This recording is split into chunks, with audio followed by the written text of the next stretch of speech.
Mais d'abord, cette information, le préfet a pris la décision de fermer les quais de Saône dès demain et ce jusqu'au 2 mai prochain, suite aux nombreux rassemblements que l'on a pu observer tout au long de la semaine, notamment cette fête organisée mardi soir, hein, souvenez-vous, sur les quais de Saône, 300 jeunes sans masque, sans distanciation.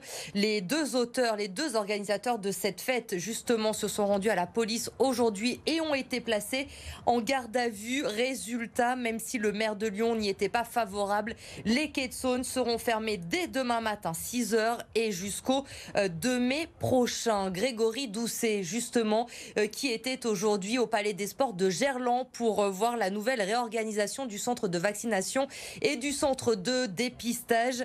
Le maire en a profité pour effectuer un test PCR et pour s'exprimer également sur ces rassemblements que l'on voit nombreux ces derniers jours dans Lyon. Le maire a expliqué ne pas être favorable à la fermeture des parcs et des jardins suite à la décision prise par le préfet dans la semaine qui avait pris un arrêté. Écoutez Grégory Doucet au micro de Marie Redortier. Et l'espace public extérieur, justement, présente beaucoup moins de risques que les espaces fermés, clos, que ce soit chez soi, que ce soit au travail.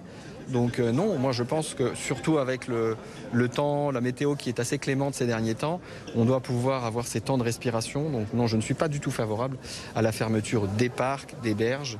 Je pense au contraire qu'il faut les laisser ouverts.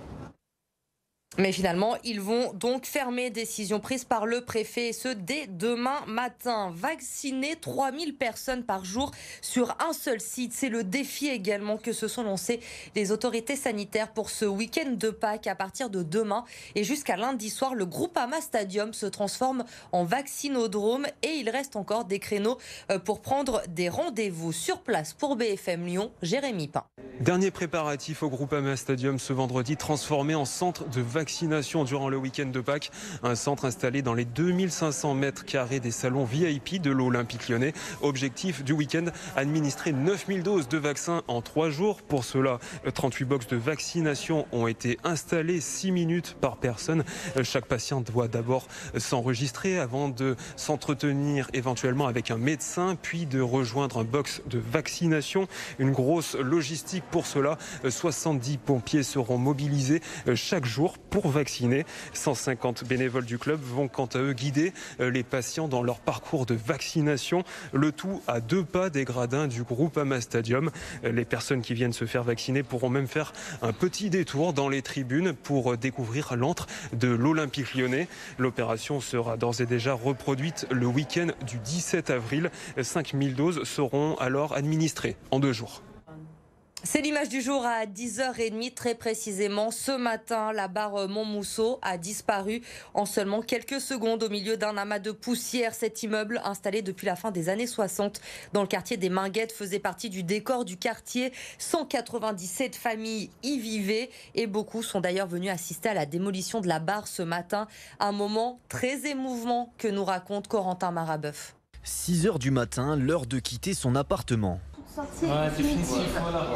Avant la destruction de la barre Montmousseau, 700 riverains sont évacués au compte-gouttes. Alors 268, donc il est présent. Allez, c'est tout bon. Vous lui avez donné un bracelet, c'est tout bon? Oui, c'est tout bon. Et pendant que les habitants sont mis en sécurité, les immeubles voisins sont protégés d'éventuels débris. Le quartier des Minguettes revêt un visage inédit. Ça nous rend triste, putain. Ah oui, triste. Pourquoi? Parce que j'ai jamais vu mon quartier comme ça, vide. Une fois le périmètre de sécurité dressé, les riverains embarquent en bus direction l'un des 4 gymnases mis à disposition par la ville. Quelques heures avant l'explosion de la barre Montmousseau, c'est presque une vie qui ressurgit dans les esprits. Ça va faire étonnamment bizarre, parce que moi ça fait plus de 50 ans que j'habite, que je l'ai en face de chez moi, donc ça va me faire tout drôle quoi. Moi, j'ai vécu jusqu'à présent 20 ans à Montmousseau. C'est une histoire parce qu'il y avait des familles, des copains, des amis qu'on a vécu ensemble dans le bâtiment. Ils sont partis. Donc, c'est toute une vie. Et c'est émouvant de quitter cette... Maintenant, je suis sorti, elle est là, je rentre, elle est plus. L'explosion aura duré 5 secondes. Il faudra sans doute bien plus longtemps à ces riverains pour oublier la barre Montmousseau. Autre image. images impressionnantes cet après-midi, secteur de Villeurbanne et de Vaux-en-Velin. Regardez cette épaisse fumée noire suite à un incendie sur le chantier d'un immeuble en construction, immeuble de 800 mètres carrés.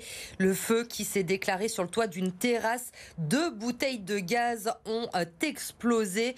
Un fort dispositif de pompiers est arrivé sur place rapidement. Aucun blessé à déplorer mais le secteur a été bouclé en fin d'après-midi, évidemment pour ne prendre aucun risque.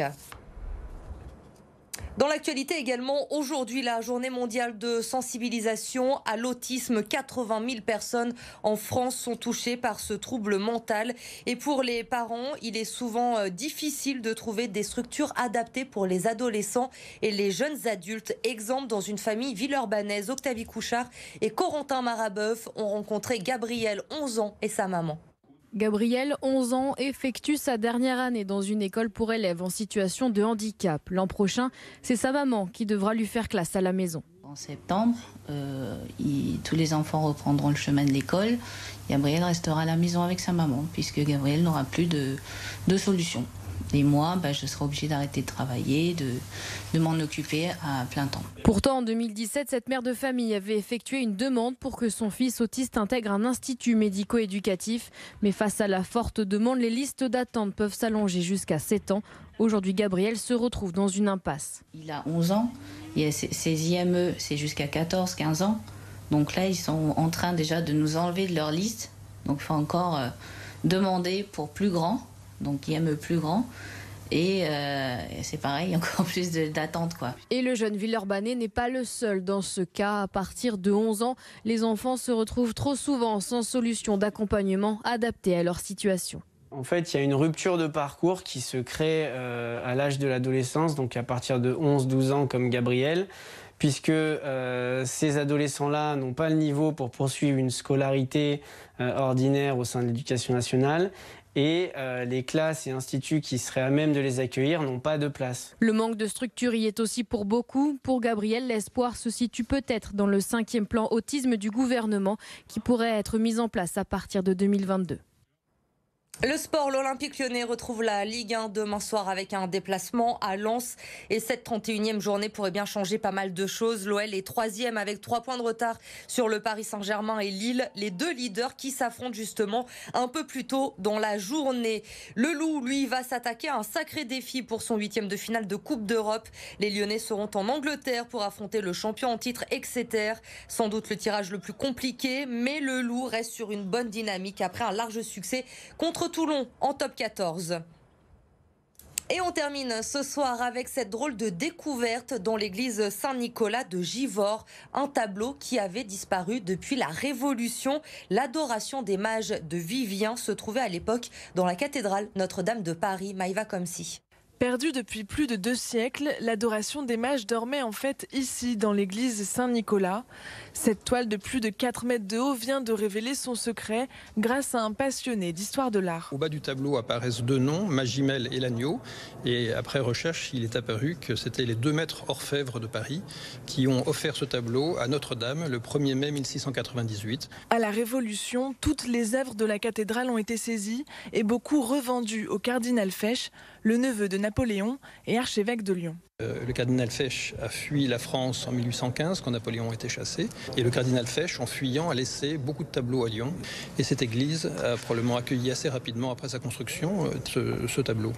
300 ans plus tard, la découverte de cette toile vient enrichir le patrimoine culturel de la ville de Givors, qui compte la faire restaurer d'ici l'année prochaine. Ça veut dire que Givors est dans l'histoire de France. J'espère que Notre-Dame de Paris nous le laissera et le garder comme patrimoine givordin dans cette belle église de Saint-Nicolas dans laquelle on a rénové en tout cas nos vitraux et puis d'autres tableaux. Et puis j'espère qu'on va réhabiliter très prochainement, en tout cas le plus rapidement possible, ce tableau qui a plus de 300 ans. La toile est désormais rattachée à son histoire. Elle rejoint la collection des 52 tableaux commandés par les orfèvres de Paris au XVIIe siècle et retrouvés partout en France.